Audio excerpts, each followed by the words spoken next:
Okay, നമ്മൾ pre chlorination നടത്തി algae, organic particles, കുറേ ബാക്ടീരിയ അതെല്ലാം ആദ്യമേ നമ്മൾ റിമൂവ് ചെയ്യുകയാണ്. റിമൂവ് ചെയ്തതിന് ശേഷം നമ്മൾ പക്ക ട്രീറ്റ്മെൻറ്റിലേക്ക് വരുമ്പോൾ that treatment process will be more effective. Is it? That is what is given here. And then what is the dose after pre-chlorination? There should not be chlorine beyond a particular limit. If chlorine is more, then this process, that means further treatment will be affected. So you have to adjust the residual chlorine as 0.1 to 0.5 ppm before the treatment starts. That means after pre-chlorination, the residual chlorine should not be more than 4.5 ppm. That is what it is mentioned here. Okay. And now the third one is the post-chlorination. Post-chlorination means it is the last stage of the treatment. അല്ലേ, നമ്മുടെ എല്ലാ ട്രീറ്റ്മെൻറ്റിന് ശേഷം last ചെയ്യുന്നതാണ് post chlorination. And this is application of chlorine to water after treatment such as sedimentation and filtration and before it enters the distribution system. Before it enters the distribution system or before we supply water to the public.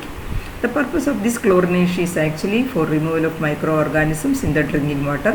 It is noticed that a very efficient filter bed could remove bacterial load by 80 to 90%, but 100% removal of all pathogenic organisms, virus, etc. could not be inactivated or killed only by disinfection process, and that by post-chlorination. The dosage of chlorine is fixed such that a residual chlorine of 0.2 ppm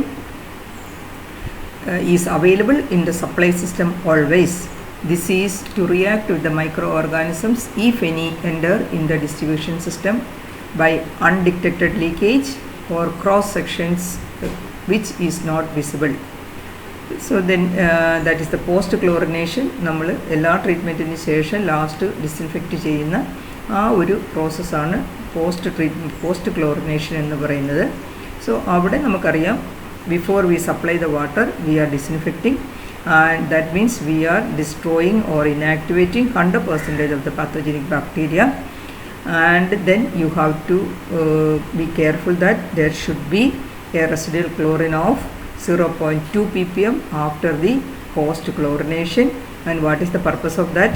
It supports the disinfection or inactivation of the contaminant further enter into the system. Is it? And how it is entering? Because of the undetected leaks or some cross sections, some cross connections, that is unauthorized cross connections, etc. If some microorganisms enter into the system, that has to be destroyed by this residual chlorine available in the water. So that means after post chlorination, the residual chlorine should be available at the rate of 0.2 ppm. Is it? That is what it is discussed here. Now the fourth type of chlorination is double chlorination. So double chlorination is nothing but when chlorine is added to raw water at more than one stage, it is termed as double chlorination. Its effect is same as pre-chlorination and post-chlorination. It is mainly followed when the water contains high impurities of organic loads, which leads to algal growth. Two chlorinators are to be maintained in this case.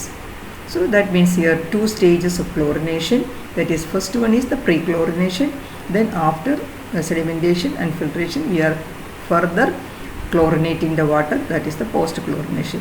So if we are doing both pre-chlorination as well as post-chlorination, then we call it as double chlorination. Okay. Then fifth one is breakpoint chlorination. So this is very important for in the as far as your examination is concerned, and again as far as your practical application is concerned, you have to be very clearly, you have to understood what is this. So now the breakpoint chlorination, this term has come into practical use to refer the amount of chlorine required to treat the water. If water is pure and if it has no chlorine demand, any chlorine that is added to such water will come out as residual chlorine. Is it? ഇപ്പോൾ നമ്മൾ ആദ്യം chlorination process chlorination and